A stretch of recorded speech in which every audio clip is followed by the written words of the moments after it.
Well, thank you everybody for coming to see our next event here at the Words Festival. I would like to introduce Kate Dubinski, who has lived in Poland, Germany, and Turkey, but London is home.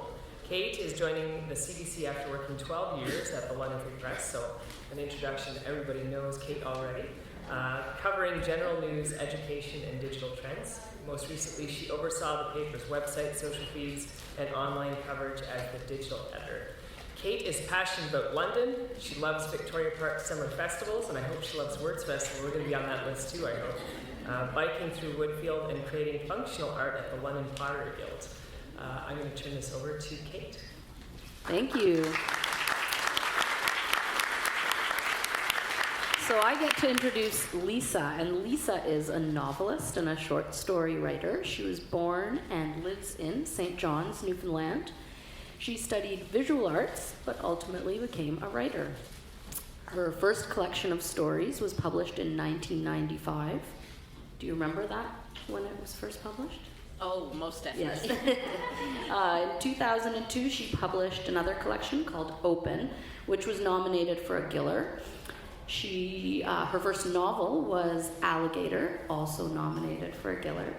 Then in 2013, February was nominated for the Man Booker, and it won Canada Reads, CBC's Canada Reads.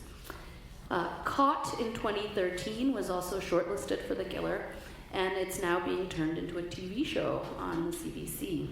Flannery followed in 2016, and her latest short story collection, Something for Everyone, came out this year. Welcome to London. Thank you, Kate. Thank you. So, it occurs to me, I've just listed all these awards. Do you like getting awards? Well, I think it works well for the book. People tend to hear about it a bit more. I think it's also great when other people get awards, because then I hear about their books. I saw you last night and you were talking to other authors at the opening reception. Do you like events like this? What is it about events like Words Fest that brings together different authors? Does it inspire some stories, some different ways of thinking, of writing? It's really great to come to an event like this. I just was at the poetry panel that was before the last panel, and poetry is a mystery to me in some ways. I mean, how you write it. And so it's really exciting to be able to see people talking about how they write and what they do, and and hearing questions from the audience, because those questions also open those things up. I also, it's really important to meet up with other writers and get to talk about, the state of the art, I guess.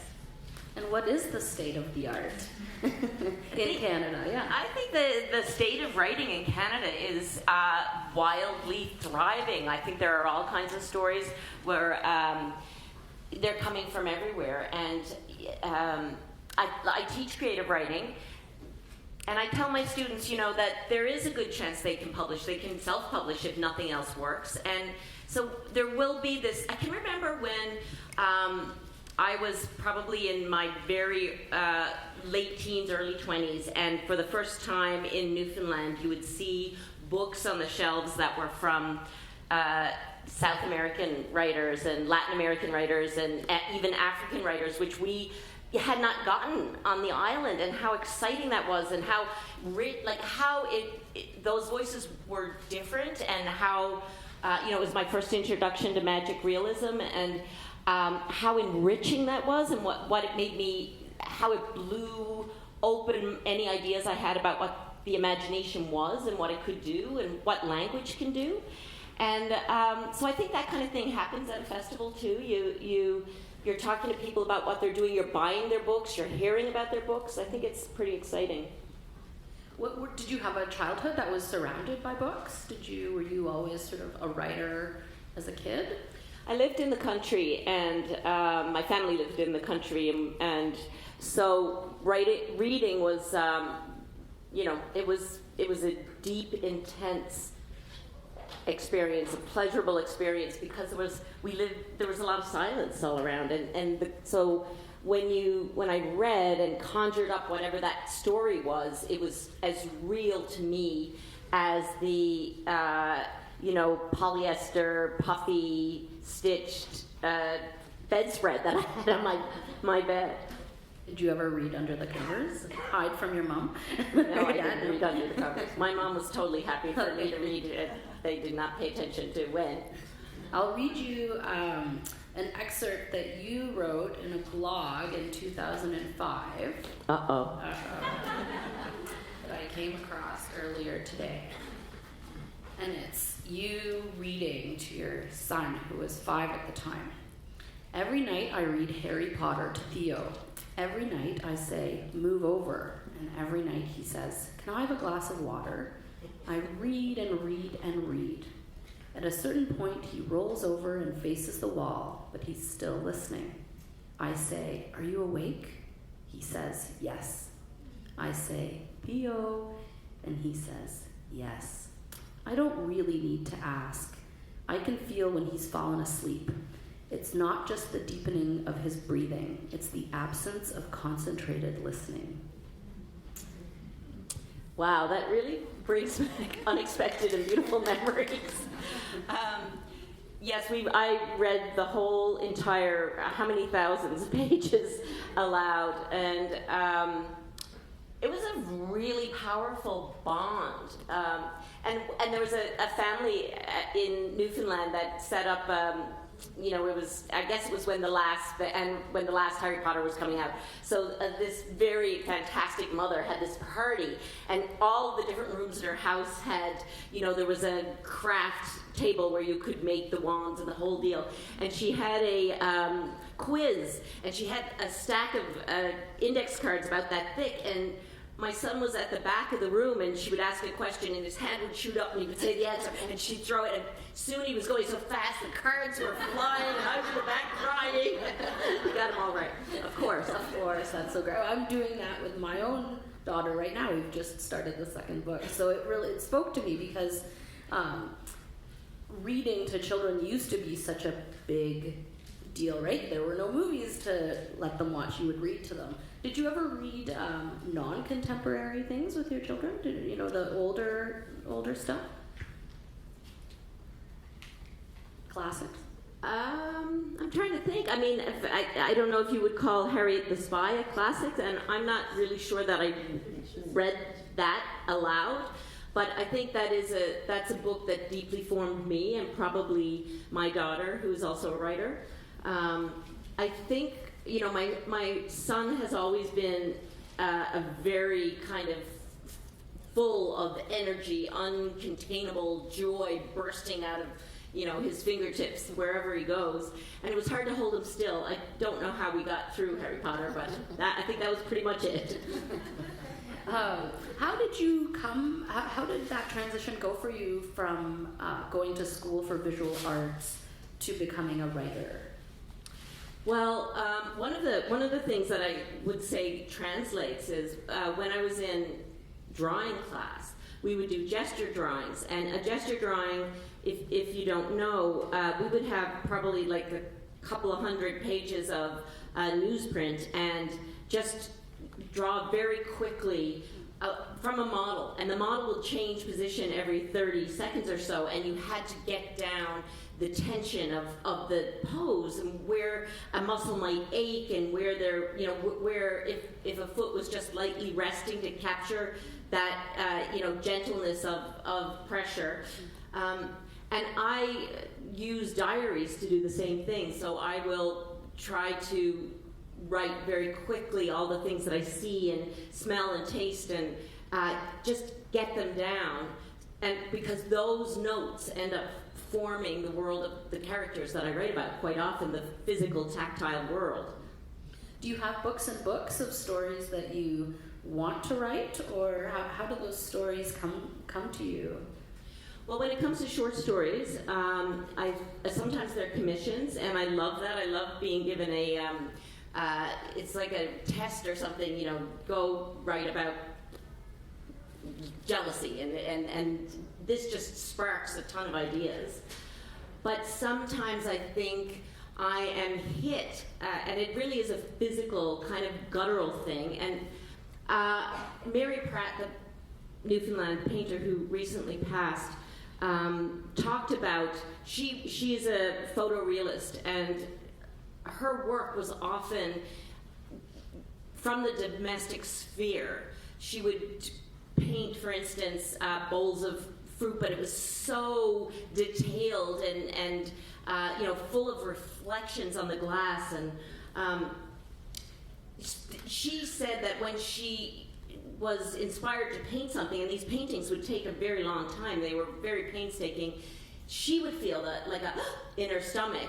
And because I interviewed her and wanted to know, because how do you commit to an image for so long as she did? And I immediately recognized that feeling. That is how I know that there is a story. Like it's like that. It is a catching of the breath, and it is a pinch in the stomach. It's very physical. And if I feel that, then I believe that there is a rich enough story to follow.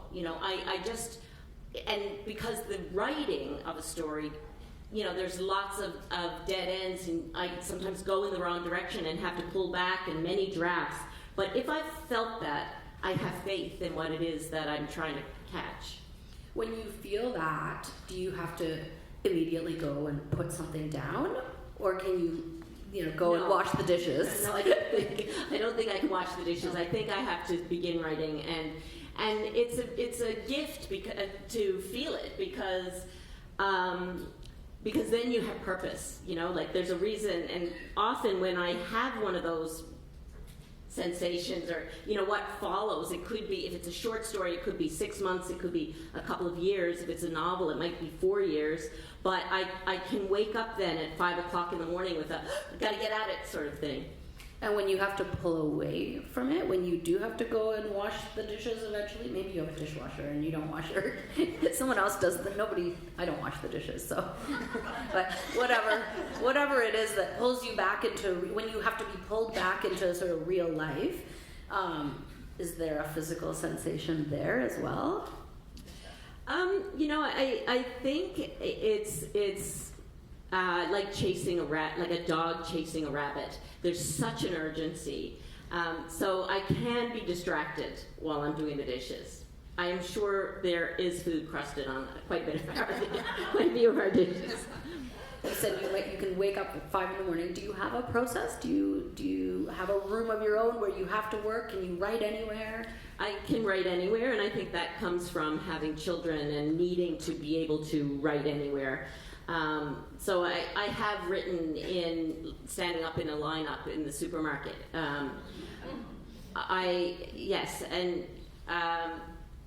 For a while I had a column in the Globe and Mail, a very short while, because the pressure was just ridiculous. But I can remember my family being in the kitchen and my daughter coming in one day and telling a story, and I had my head in the fridge, and when she told the story, it was something that happened at school, that had meaning and import. I just slammed the fridge door and I said, "Why didn't you tell me that? That could have been a column." And she said, "Not everything is about your column." So it was a very brief column, and it was only like once every 2 weeks. Like other people are doing them every day. I don't know how they do them. Do you have written a column? I won't ask you any more about the column. You've written novels and short stories. What's the process like? What's the difference between what becomes a short story and what becomes a novel? I have a very hard time saying what the difference is. I was on stage somewhere in Toronto, and someone asked me that, and I went, "Well, a short story is short." But that's as good as it gets, I think. Like perhaps they come in a swoosh is the best way I can describe it. That doesn't mean that I know what's going to happen word for word, but I do have a sense of I can hold the whole trajectory in my head. In a just like that feeling when you have a word on the tip of your tongue and you can't quite, you're almost there and you're about to spit it out, but it hasn't formed. I get that with stories, but novels are so complex. So there are so many scenes that you have to know where they are. You have to be able to see them, and that that hurts the head. Have you ever written a short story that you then think it actually should be a novel, or the other way around? I've written a short story that I think, this is the only time this has happened, that I think is the seed of the novel I'm writing. Well, it is the seed of the novel I'm writing now. And I could see that this story, I could see that there was so much more I needed to say about this particular thing. But when I started writing the novel, the voice was very different. The way things are described, everything about it is very different than the short story. So the style is completely different, and maybe that is the difference between a short story and a novel. And it's not that all of my short stories have the same style, or all of my novels do, but somehow that same subject matter morphed in a way, the kind of telling changed in a way that I don't have control over, nor do I understand. Is it one of the short stories in this? No, it isn't. Okay. Your novel, Caught, is being turned into a TV show. How involved have you been in that, and what's that been like? Well, I mean, the first season has been on TV, and when my agent and my publisher and the lawyers and the people from the television company, whoever they were, we were all sitting at a table, and I said, that all the negotiations were being made and things were being said, and I was trying to follow along, and I said, maybe I could do a little bit of writing. And everybody, there was about 8 people at the table, they all said no. And I immediately, and I was under contract to write a novel, so I think that's why my publisher said no. But also, I think I wanted to be able to give them the power to do. I didn't want to be in control of that, because I saw it as a very different piece, very different from the novel, and it is very different from the novel, the work that they created. But there are similarities, and I find it, there are lines, for instance, that I wrote, and I find it a huge thrill to be watching, an actor and staring at them, and then hearing them say something that feels so deeply familiar and personal, and then I'll go, oh yeah, because I wrote it. just that. I know it's silly for me to take such pleasure in that. That's fantastic. That's really cool. Well, I think we want to hear some of what you've written, so we're going to have you read. Okay, thank you. And I'll let you set up the piece. Over here? I think so, yes. Okay. Please. So I'm gonna, can everyone hear? Yep. No?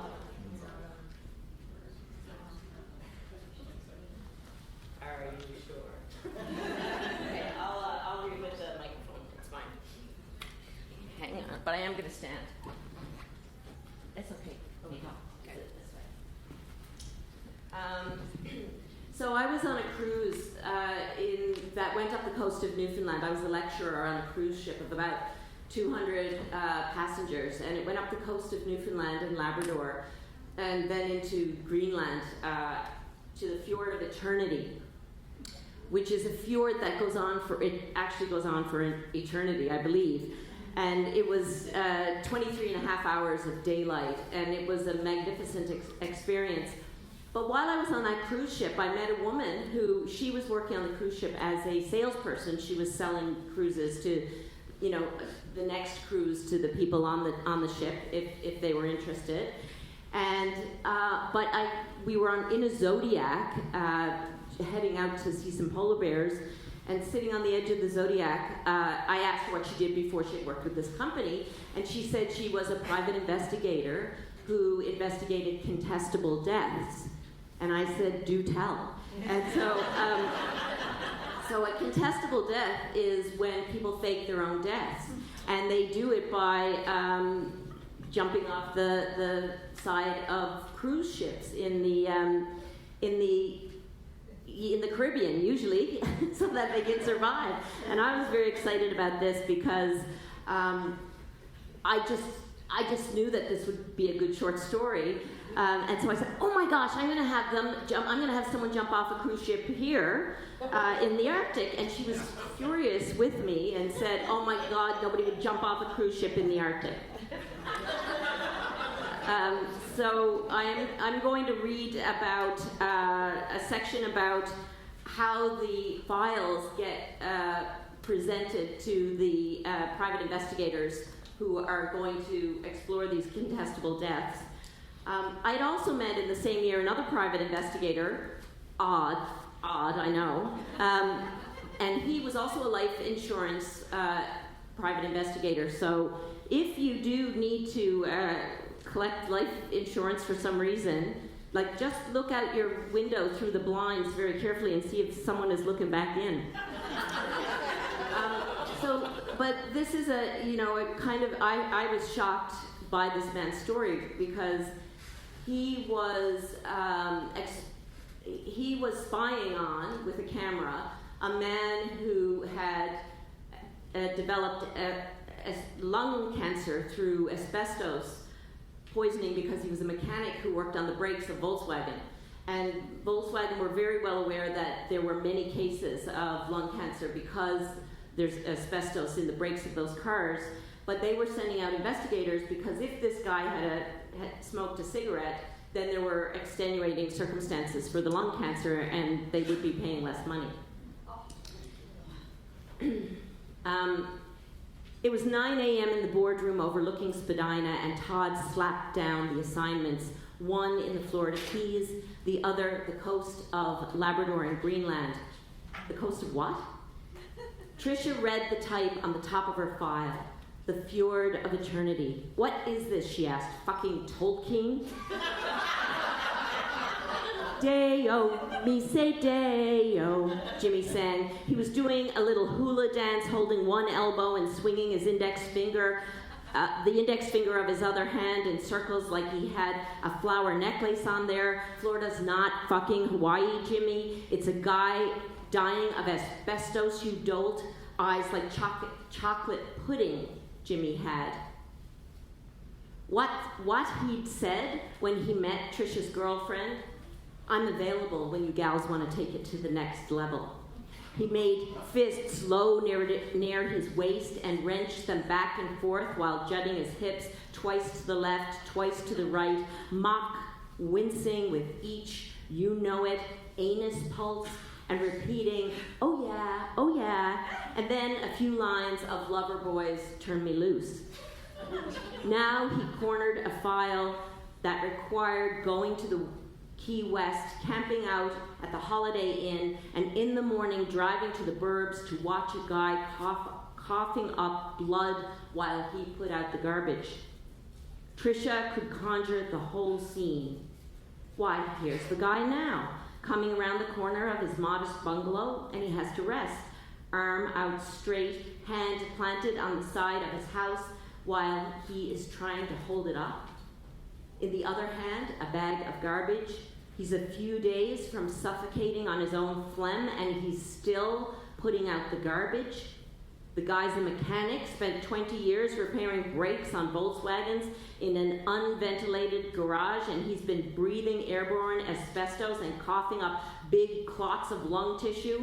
What's he got left? A few days? Maybe he'll make it to the weekend, and there's Jimmy with the takeout sushi, pretentious as fuck, in the front seat of his car, parked across the street, watching to see if maybe the guy is going to light up a cigarette. Because if he lights up, well, there's extenuating circumstances for the lung situation, right? Which we know. Come on, Jimmy. Asbestos killed the guy as surely as if that airborne shit had formed itself into a gargoyle and had torn into his chest with its fangs. So,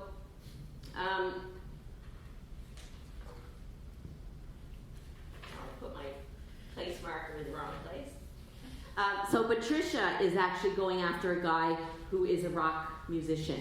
And he has disappeared in the Arctic, which I said is, as I've already explained, is a very unlikely thing to do. And what this guy enabled me to do, or what I was exploring with him, was the uncompromising nature of real art, how it cannot be bought in a certain way, how artists who really are artists say things that are unsayable for many people who, create new ideas and who live at sometimes quite a cost in order to do that. Trisha had discovered something hitherto unknown. Lovies might be a true goner. If so, he would be the first one since she signed on as a PA 5 years before at the age of 23. Here's what she knew to be true. Lovies had jumped, and he had survived hypothermia. A miracle in itself. She'd already, earlier in the cruise, followed his trail through Labrador, where he played to sold-out bars, through communities of 250 people, where flayed seals were kept fresh in the waves near the wharf, and the people came out to meet the ship's passengers with flummies and bake apple jam, drumming on bodhrans and singing Haydn hymns brought to the Arctic by the Moravians but translated into Inuktitut. She'd showed Lovey's picture around, and everyone had told stories about his guitar. The guitar was gold, and the music. Okay, it was nothing short of transformative, this music, and it altered the very cells in their bodies and minds. They were united and inarticulate about Lovey's music, except to say they were forever altered. They mentioned how he was just sinew when he played that guitar. He was made of rubber and sticks, elbows like boomerangs, and his middle was a slingshot with the guitar as a stone he was trying to hold back. The alcohol and crack had carved away most of his flesh. His eyes, they said, were like the northern lights, that very shade of green. And he had no eyebrows. And how virile he was. Insurance fraud of the sort Trisha investigated involved perps, who were dentists with erectile dysfunction, men who were scarfing antidepressants and hit a wall, people who refused to accept that they were finite and succumbed to the seismic shit show of horror joy that amounts to getting ready for, what do they call it now? The third act. Lovey's didn't fit the profile. Lovey's was a torch song from the get-go. He was a blast of rage and equanimity, a one-man cult, a rock star in a tinsel wig and rhinestones, crackhead, raconteur, teeth like Stonehenge. But the smile, sly and sensitive. Not tall, but boots with heels. The eyes, we've already heard. The eyes were what people kept talking about. Not adverse to makeup for television and stage. Did he swing both ways? Think pendulum. Shot out of the womb with a few months early because he couldn't stand to be confined. What had Trisha gathered? He had tried to go clean before the cruise. He had tried to give crack the shake, but the crack shook back. The hold was too strong for poor Lovey's. He poured all his bottles down the sink and gunned the truck to an abandoned community back in Newfoundland with nothing but a cooler full of Vienna sausages. And then he slashed the tires of his truck so he'd be stuck until the DTs passed. But when the shakes set in, he drove on the wheel rims back to town, sparks flying in all directions. The gas tank caught, and the thing blew, spinning out on the arterial like a Catherine wheel, cars squealing to the left and right until Lovey's truck came to a stop. Close to a whole minute later, spectators said, the driver door flew open and he got out with his guitar. His back aflame, giant wings flying up toward the heavens from his shoulders. Lovey's took off his jacket and left it burning on the asphalt, got a ride back to town with his burnt off eyebrows still smoking. Thank you.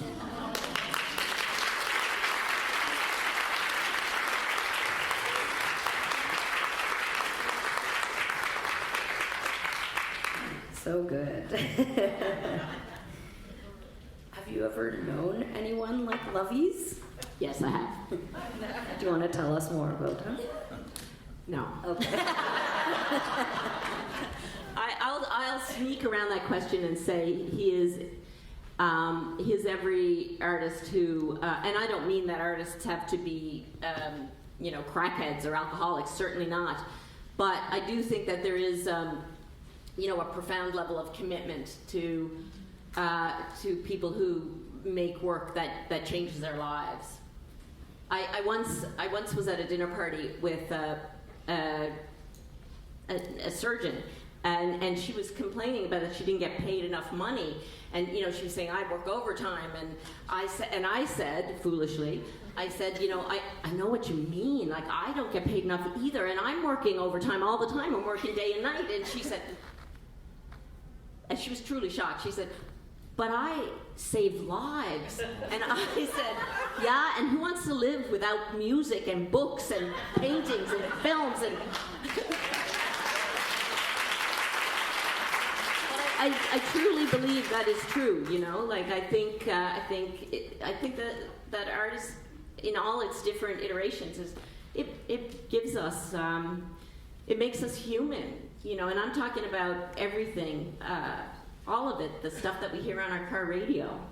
Do you think that we all have art within us, or does it take that special, maybe tortured person to create art that alters us?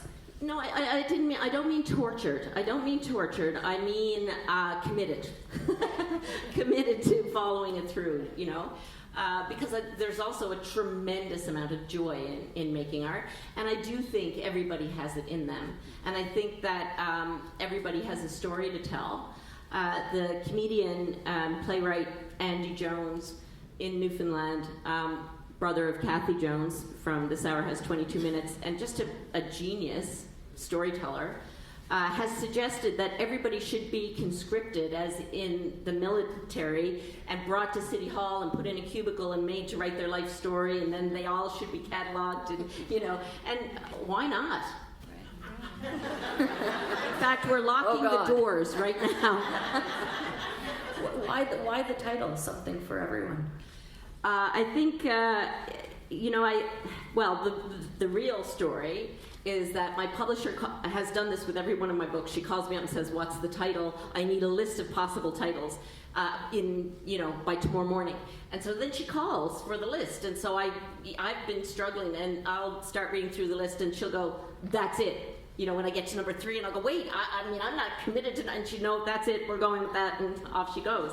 But I liked it, Something for Everyone. I like it because I'm thinking of, I think I was thinking of Flannery O'Connor's Wise Blood. And anybody read that or seen the movie? Yeah, so she's just so great at creating these characters that are, just full of fire and conflict. And so there are preachers in that. There's a preacher who preaches the church without Christ. And there's also a guy on the street selling potato peelers, and it's that kind of showmanship or charisma of all of the people who are very poor standing around going, oh yes, I need the potato peeler. So I think that's what I mean for this title. I want you all to think, oh yes, I've got to get that book. There, you heard it. Or a potato peeler. It's up to you. Good potato peeler is very important. The characters in the book are universal, I think. They could exist anywhere, but they exist for the most part in Newfoundland. How important is Newfoundland to you as a writer and to this book? And is it a character in the book, or? I think that when I began writing, the stories were set in Newfoundland, but that was completely that was done unselfconsciously. I didn't recognize that they were in Newfoundland. I was in Newfoundland. The streets I walked were in Newfoundland, and so that was what ended up on the page. I was just trying to capture experience, whatever that is. But as I went on, I became, I think, more self-conscious about wanting to write that place, wanting to capture the stories of that place.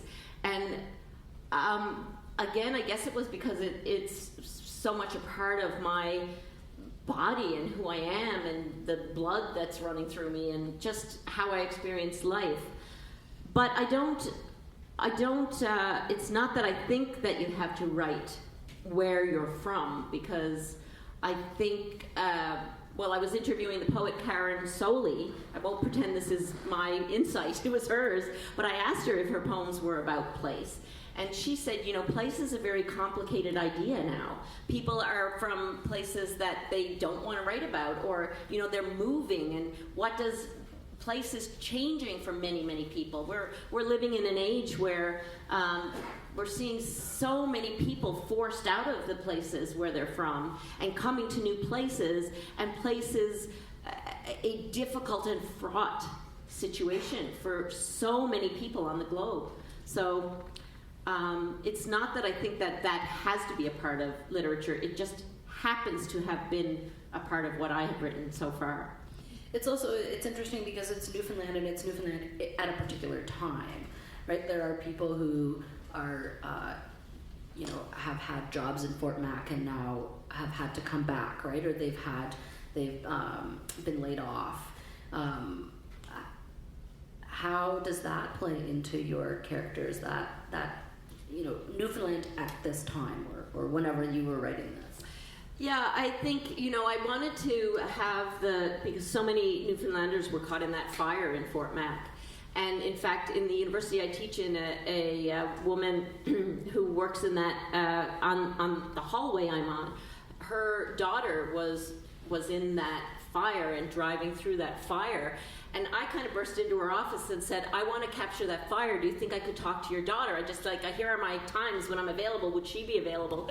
And this woman is just the most generous woman in the world, but she just backed away from me and she said, my daughter is traumatized by that experience, and she's nervous around a barbecue, and no, you cannot talk to her. But she told me that while they were driving, some of the cars ahead of them, because of the heat, the tires just exploded on those cars, and then you had to try and move around the cars.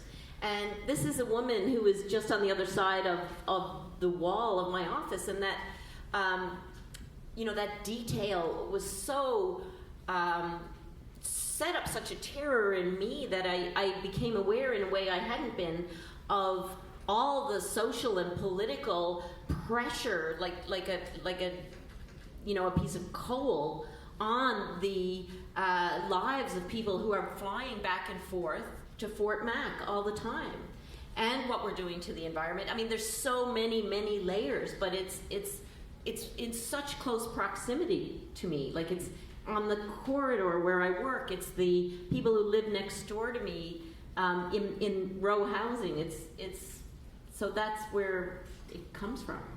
And I think that kind of interconnectedness and we talked about the stories underneath the stories are really present in the book. That it's not just a simple narrative. There are narratives underneath narratives.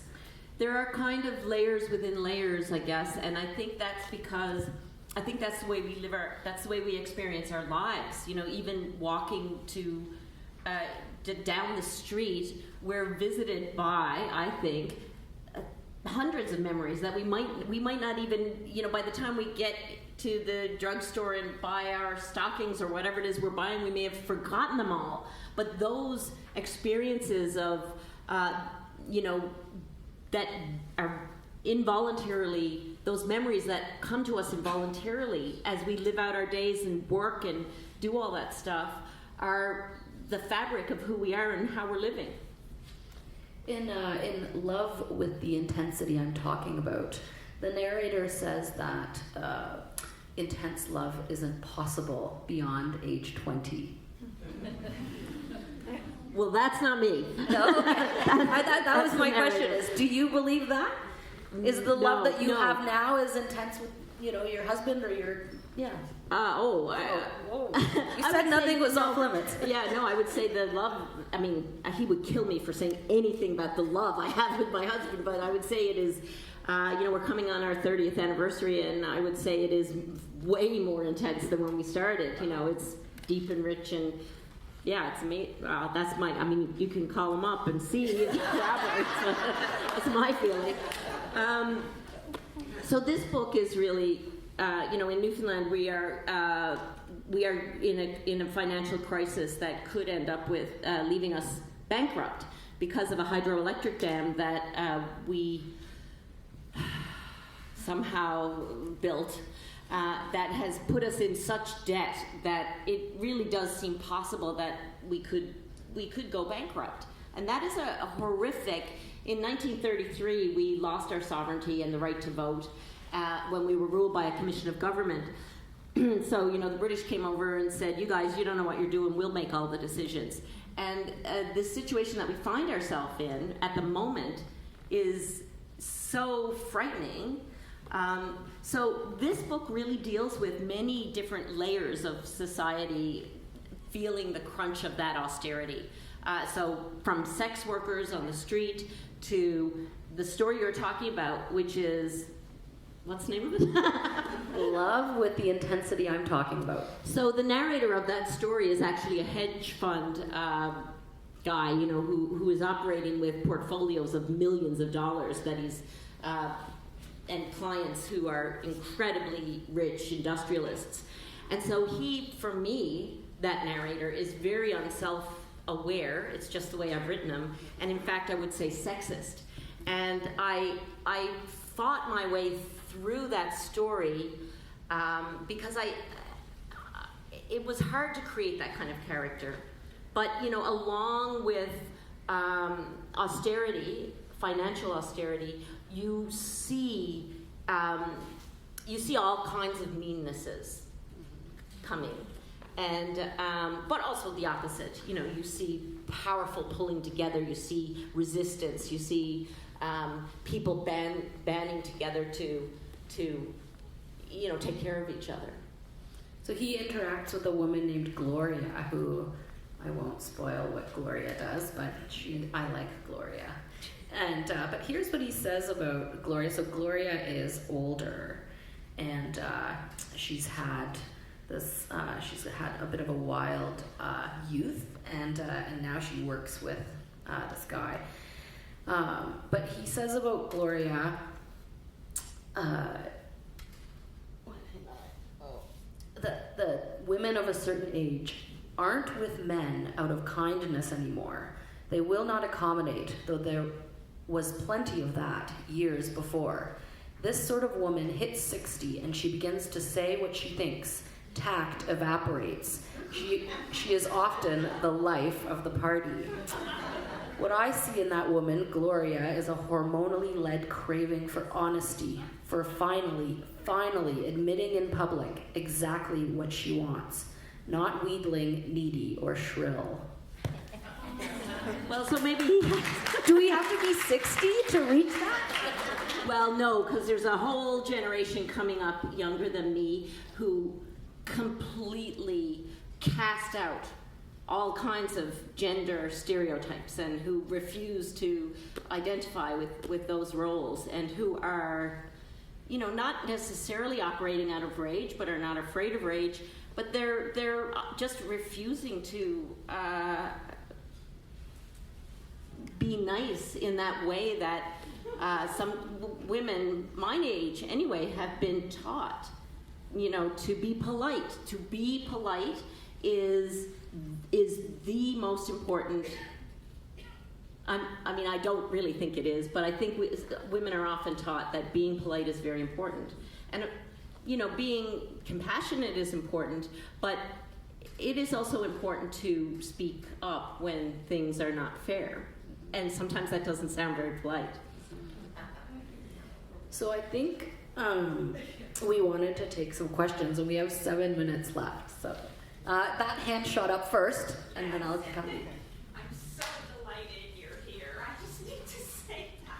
Thank you. My question is, do you think it makes a difference that you were, quote unquote, round the bay rather than from town in your writing about Newfoundland? Oh no, so the question is, but I am from town. But you said you grew up in the country. Well, yes. So round the bay in Newfoundland basically means anything outside of. St. John. Yes, there's an overpass, and if you're beyond the overpass, you're from around the bay. And I actually grew up in Portugal Cove, and Portugal Cove is very, very close to town. So I guess you could say, no, I don't think anybody would accept that I'm from around the bay. I think the baymen would become very angry if I tried to suggest that I was from around the bay. So there's a kind of playful, I think it's playful, antagonism between what are called baymen and townies. And yes, townies are stuck up and the baymen are wise and know the land and can fish. Yes. I think about the role of the writer and the writer in a solitary pursuit, being by herself in a quiet environment, and you come across as very engaging and extrovert. Do you find a transition from being in your quiet room writing to doing book tours and interviews? Do you find that jarring, or do you find it a balance for you? Are you Irish? Yes. So I think you'll understand what I'm saying, because I always hesitate when I say this. I think Newfoundland is an oral storytelling culture, and whenever I say that, I have this little voice in my head saying, "Oh yes, Lisa, but show me a culture that isn't an oral storytelling culture." And then I say, "Well, actually, no, we really are, and so are the Irish." But so I really do think that a book is a vessel for the stories, and so I'm glad they're there, and I love reading, and I love the fact that when you read, you choose how much of it you take in at a time. Sometimes I can read a page of a person's work and put it down and just revel in it. But I also think that being able to speak to people like this is just a tremendous gift, and I like that there's more to the stories here than just what's in these. Like, I like the opportunity of speaking to a room full of people and talking about where they came from, and I feel that work is just as much a part of the book as what's between the covers. Thank you. Yes. We just got back from Newfoundland. We've been down there lots of times, and was visiting cousins and stuff, but most of my second cousins, who would be anywhere from 16 to 25, have bookshelves full of Michael Crummery and you and Wayne Johnson and all kinds of really wonderful people. Were the Newfoundland writers on your bookshelf at that age? Yes, well, Bernice Morgan wrote a book called Random Passage, which is, everybody read in high school. Actually, I didn't read it in high school, but generations after me. Cassie Brown, who is not a Newfoundlander but wrote Death on the Ice, was the book that I studied in high school. Very powerful story about seal hunting, and I wish that everybody could have read that book.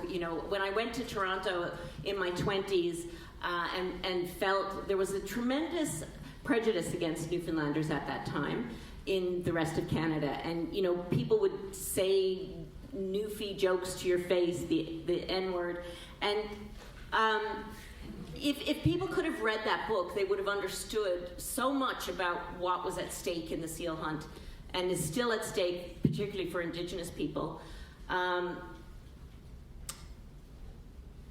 What was the question? What books did you? Yes, and Harold Horwood's and Percy Jane's very powerful writer from the west coast of Newfoundland. So, and Al Pittman, the poet, and Mary Dalton, the poet, Carmelita McGraw, poet, a lot of poetry actually. Those were the books. I can remember when I first read a poetry book by Al Pittman, and I was at art school in Stephenville, which is a little tiny town, and I ran down I just made one friend there, and I ran down the corridor to her room in the dorm, and I knocked on the door and I said, "Have you read this guy?" And I was very excited because it was the Newfoundland that I'd grown up in, and one of the first times I'd seen it, and she said, "Yeah, he's my brother."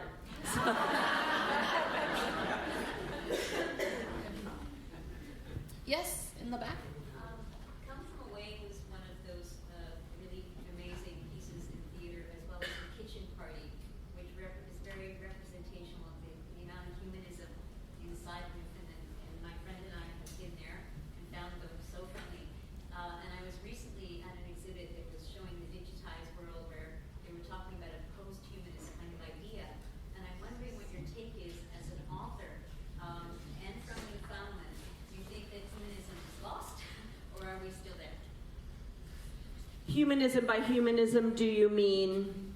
Being perfectly human, as in away from not so much AI, robotics, and digital. Do you think we're doing that dance well with our recent technology advances? I mean, I guess I'm thinking about what they talk about in the university as the Anthropocene, which is the fact that we have now perhaps affected the environment to such an extent that we've cooked ourselves alive, and that we've had that kind of effect in the last centuries. And what that mean? Does that mean the end for us, or for a lot of us? And I've been reading some very dark stuff about climate change, and having gone to Labrador and recognizing, because the people on that cruise could see what they do the cruise every year, and they can see with their naked eye that the ice is melting. And I was talking to Trevor Bell, who's a sociologist, who was saying that now Inuit fishermen are going through the ice at times when, falling through the ice at times when that ice was solid. So these changes are real and deep, and maybe it's some people say it's too late, and I have to, in this, pardon me? Never too late. The Well, stories and the oral tradition that you see in the kitchen parties and the way in which people came together to help those in the 9/11 crisis, I think that's the hope and that's the humanism that still exists today. And I hope so. It's kind of the center of that. I hope that we are able to stand up, because there's a lot of evil going on, as we all know. I hope so. And not just, like, all of us. Yeah, thank you. Maybe one more question? Nope. Okay, perfect. We're right on time. Thank you so much. Thank you to Lisa. Thank you.